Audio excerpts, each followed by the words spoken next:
Right, it's 2 o'clock. Welcome to Koshigeza TV. I'm your presenter, Victor Nyachai. To the news highlights. Former CS Amina Mohamed lands a new role in Uganda. China Square reopens after government resolves conflict with Chinese traders. Second order issued stopping implementation of Finance Act 2023. CS Kindiki issues fresh directive to police officers after Londiani accident.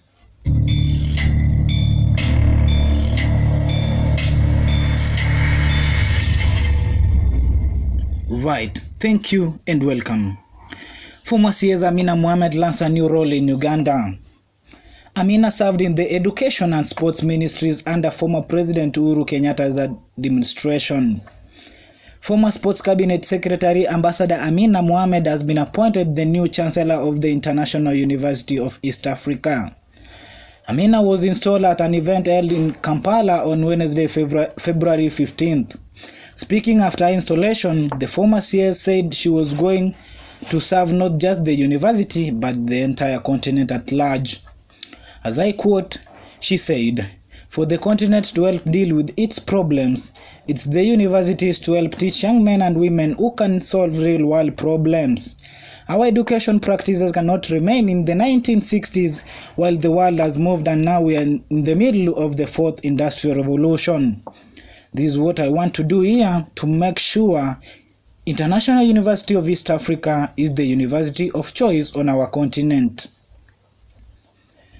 China Square reopens after government resolves conflict with Chinese traders.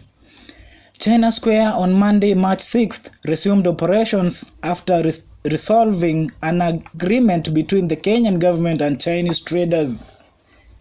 In a statement, China Square replied to customers indicating that it had resumed operations at Unicity along Thika Road.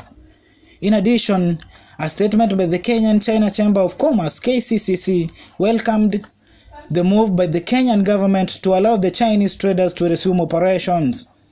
As I quote, "We welcome the good news on the resumption of the operations of the China Square. This follows several engagements between the Kenyan government and the Chinese community in Kenya to reach amicable solution to the stalemate," the Chinese Chamber of Commerce stated. The group further welcomed the government's support in allowing the Chinese community to do business in Kenya, adding that it will contribute to growth of Kenyan economy. Second order issued stopping implementation of Finance Act 2023. A second order has been issued by the High Court stopping the implementation of the Finance Act 2023.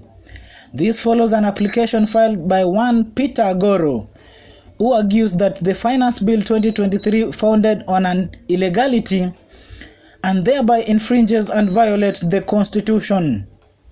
The order, dated June 30th, 2023, was given by Justice Mugure Thande. In the first application, orders were granted by Justice Thande in a case in which Busia Senator Okia Mtata challenged the act on grounds that the Senate was not involved. The two matters will be mentioned on July 5th for further directions. Meanwhile, the Energy and Petroleum Regulatory Authority went ahead to announce new petroleum prices on Friday despite the court order stopping the implementation of Finance Act 2023. CS Kindiki issues fresh directive to police officers after Londiani accident. Kindiki's statement comes hours after more than 50 people died in a grisly road accident at Londiani Junction. Interior CS Kindiki Kithure has directed all police officers to enforce traffic rules firmly and apprehend all offenders flouting traffic rules. In a statement on Friday, July 30th, Kindiki noted that all road users must strictly adhere to traffic rules. As I quote, CS Kindiki said, Police officers across the country are directed to enforce traffic rules firmly and apprehend all offenders flouting traffic rules, including but not limited to those driving defective and unroadworthy motor vehicles. He added, the Fato road accident at Londiani Junction in Kericho County this Friday evening is a tragedy that marks a dark end to the month of June 2023. Heartfelt condolences to the families and friends of the deceased, and speedy recovery to all survivors of the accident who are receiving medical care in various facilities in Kericho and Nakuru counties.